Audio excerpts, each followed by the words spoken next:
Aha.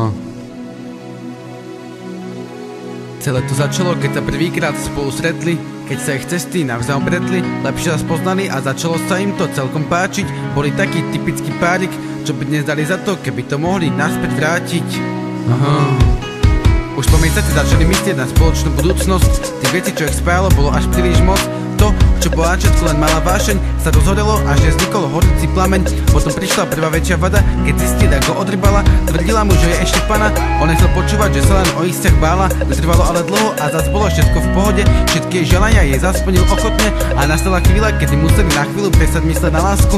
Museli sa sústrediť na peniaze a na prácu. Bez nich by len ťažko mohol zaplatiť sumu jej vysnívaného palácu. Vtedy im ešte nič nechýbalo k šťastiu a väčšina problémov príde až postupom času. Problémy, ktoré možno zničia ich lásku.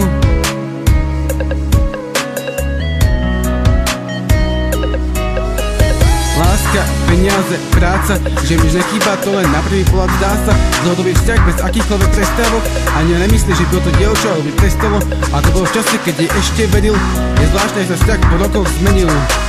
Láska, peniaze, práca, že mi už nechýba, to len na prvý pohľad zdá sa. Dlhodobý vzťah bez akýchkoľvek prestávok, ani nemyslí, že by to dievča alebo by prestalo. A to bolo v čase, keď jej ešte veril. Je zvláštne, že sa vzťah po rokoch zmenil. Prešlo veľa času a dávno skončili tie pekné chvíle. Ona iba nadskočí vždy, keď na ňu bezvodne skríkne. Po všetkom chcel nájsť niečo, čo by bolo chybné. Bol chorý, nevedel prestať žiadliť. Neraz sa ju pokusil zabiť, potom sa uvedomil a chcel to všetko naspäť vrátiť. No kým sa dievča dotaví, tak ju stihne znova zmlátiť. Vo všetkom je tá sprostá žiadlivosť. Chyba je, že žiadil až príliš moc.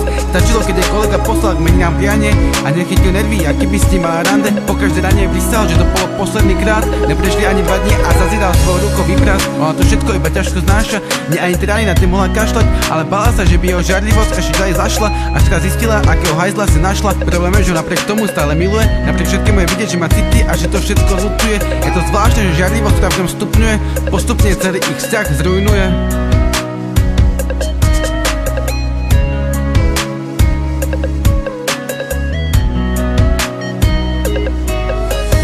Láska, peniaze, práca, že mi už nechýba, to len na prvý pohľad zdá sa. Dlhodobý vzťah bez akýchkoľvek prestávok, ani nemyslí, že by to dievča alebo by prestalo. A to bolo v čase, keď jej ešte veril. Je zvláštne, že sa vzťah po rokoch zmenil. Láska, peniaze, práca, že mi už nechýba, to len na prvý pohľad zdá sa. Dlhodobý vzťah bez akýchkoľvek prestávok, ani nemyslí, že by to dievča alebo by prestalo. A to bolo v čase, keď jej ešte veril. Je zvláštne, že sa vzťah po rokoch zmenil.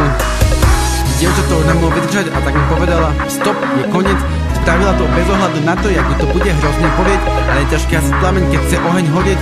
Už ale možno len spomínať na všetky zlé aj pekné veci, na nesplnený sen, že raz budú mať spolu deti. Preto to nemôže byť znova jak vtedy, až teraz zistila, že bez neho nevie žiť a že s ním proste nechce byť, ale neverí, že by sa vedel polepšiť. Teda nedali viac zlého ako dobrého, ale aj tak vie, že by nenašla lepšieho od neho. Je to ťažké, keď rozum hovorí, už to viac nerob a srdce zase to nenávisť prelom. Čeká pre teba celým svetom, každé ráno stáva s tým, že kričí jeho meno. Medzi tým si on ale našiel ďalšiu, myslel, že už úplne stratil svoju lásku. Keby ten debil vedel, že mu chcel dať ešte jednu šancu. Ešte jednu šancu.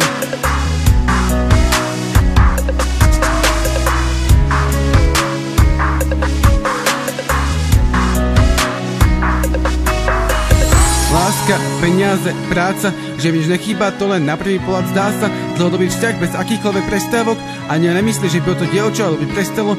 A to bolo v čase, keď jej ešte veril. Je zvláštne, že sa vzťah po rokoch zmenil.